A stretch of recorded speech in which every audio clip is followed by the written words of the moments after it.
Good evening students. आप सभी का हमारे YouTube channel NCERT English by Ajit sir पर बहुत बहुत स्वागत है। आज की इस वीडियो में हम NCERT class 10th English supplementary reader footprints without feet की chapter 1 a triumph of surgery के महत्वपूर्ण प्रश्नों और उत्तरों को बहुत आसान हिंदी में समझेंगे।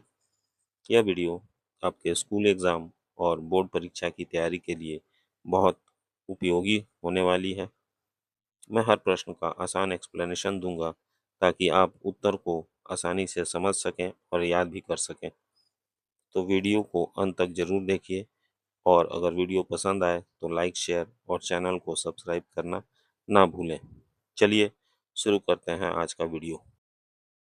रीड एंड फाइंड आउट, पढ़िए और पता लगाइए। ये फर्स्ट पेज पे है। पहला क्वेश्चन है, why is Miss Pumphrey worried about Tricky? Mrs Pumphrey Tricky को लेकर चिंतित क्यों है? तो हमने पढ़ा है और मुझे लगता है कि आप सभी को आंसर पता भी होगा।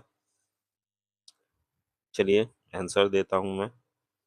Miss Pumphrey was worried because Tricky stopped eating, vomited frequently, panted all the time and become very lazy। इस आंसर का हिंदी अर्थ होगा, मिसेस पम्फेरी चिंतित थी क्योंकि ट्रिकी ने खाना खाना बंद कर दिया था, बार बार उल्टी करता था, हर समय हाँफता रहता था और बहुत सुस्त हो गया था। चलिए नेक्स्ट क्वेश्चन देखते हैं। What does she do to help him?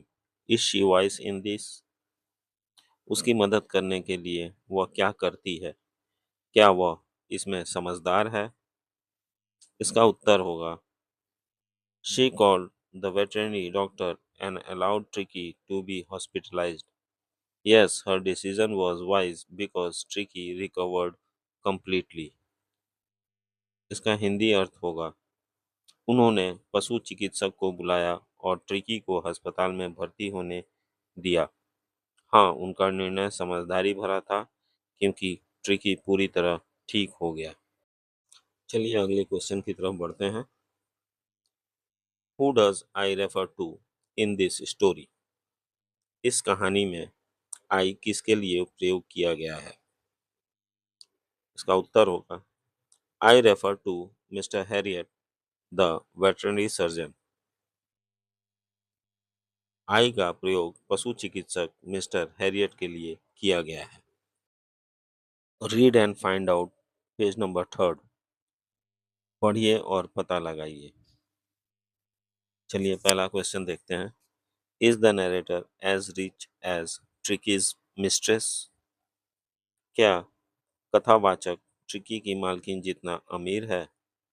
Answer, no, the narrator was not as rich as Miss Pumphrey, who lived a luxurious life and spent a lot on Tricky। नहीं, कथावाचक Mrs पम्फेरी जितना अमीर नहीं था, जो एक शानदार जीवन जीती थी और ट्रिकी पर बहुत खर्च करती थी। आइए दूसरा क्वेश्चन देखते हैं। How does he treat the dog? वह कुत्ते का इलाज कैसे करता है? Answer, the doctor gave Tricky no food for 2 days, only water and exercise. Slowly Tricky recovered naturally. Doctor ने ट्रिकी को 2 दिनों तक कोई खाना नहीं दिया, केवल पानी और व्यायाम कराया। धीरे धीरे ट्रिकी प्राकृतिक रूप से ठीक हो गया। चलिए नेक्स्ट क्वेश्चन देखते हैं। Why is he tempted to keep Tricky on as a permanent guest? वह ट्रिकी को स्थायी मेहमान के रूप में रखने के लिए क्यों आकर्षित होता है? Answer, the narrator enjoyed the eggs, wine and brandy sent by Miss Pumphrey for Tricky, so he wanted to keep him longer। कथावाचक ने ट्रिकी के लिए मिसेस पम्फरी द्वारा भेजे गए अंडों, वाइन और ब्रांडी का आनंद लिया, इसलिए वह उसे अधिक समय तक अपने पास रखना चाहता था। आइए अगला क्वेश्चन देखते हैं। Why does Miss Pumphrey think the dog's recovery is a triumph of surgery? Mrs Pumphrey कुत्ते के ठीक होने को शल्य चिकित्सा की विजय क्यों मानती हैं? Answer, Miss Pumphrey called Tricky's recovery a triumph of surgery because the dog became healthy and active again within 2 weeks. Mrs पंफेरी ने ट्रिकी के ठीक होने को शल्य चिकित्सा की विजय कहा, क्योंकि कुत्ता 2 सप्ताह के भीतर ही फिर से स्वस्थ और सक्रिय हो गया था। चलिए आगे बढ़ते हैं पेज नंबर 6 पे। Think about it.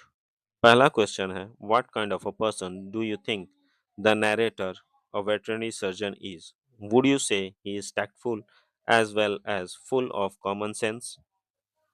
इसका हिंदी अनुवाद होगा, आपके विचार में कथावाचक जो एक पशु चिकित्सक है किस प्रकार का व्यक्ति है? क्या आप कहेंगे कि वह व्यवहार कुशल होने के साथ साथ समझदार भी है? आंसर होगा, yes, the narrator was a wise and tactful veterinary doctor. He understood that Tricky's illness was caused by overfeeding and cured him with proper diet and exercise. हाँ, कथावाचक एक बुद्धिमान और व्यवहार कुशल पशु चिकित्सक था। उसने समझ लिया था कि ट्रिकी की बीमारी का कारण उसे अधिक खाना खिलाना था। उसने सही भोजन और व्यायाम देकर ट्रिकी को ठीक कर दिया। चलिए आगे बढ़ते हैं दूसरे क्वेश्चन की तरफ। Do you think Tricky was happy to go home? What do you think will happen now? क्या आपको लगता है कि ट्रिकी घर जाकर खुश था? आपके विचार में अब क्या होगा? Answer, yes, tricky was very happy to go home. However, Miss Pumphrey might start pampering and overfeeding him again. हाँ, ट्रिकी घर वापस जाकर बहुत खुश था, लेकिन संभव है कि श्रीमती पम्फेरी उसे फिर से अधिक लाड़ प्यार करके और ज्यादा खाना खिलाने लगे। चलिए आगे बढ़ते हैं question number third. Do you think this is a real life episode और मियर फिक्शन और is it a mixture of both? इसका हिंदी अनुवाद होगा, क्या आपको लगता है कि यह एक वास्तविक जीवन की घटना है या केवल कल्पना या फिर दोनों का मिश्रण है? Answer, this story is a mixture of both real life and fiction. It teaches that too much pampering can be harmful. इसका हिंदी अनुवाद होगा, यह कहानी वास्तविक जीवन और कल्पना दोनों का मिश्रण है। यह हमें सिखाती है कि अत्यधिक लाड़ प्यार हानिकारक हो सकता है।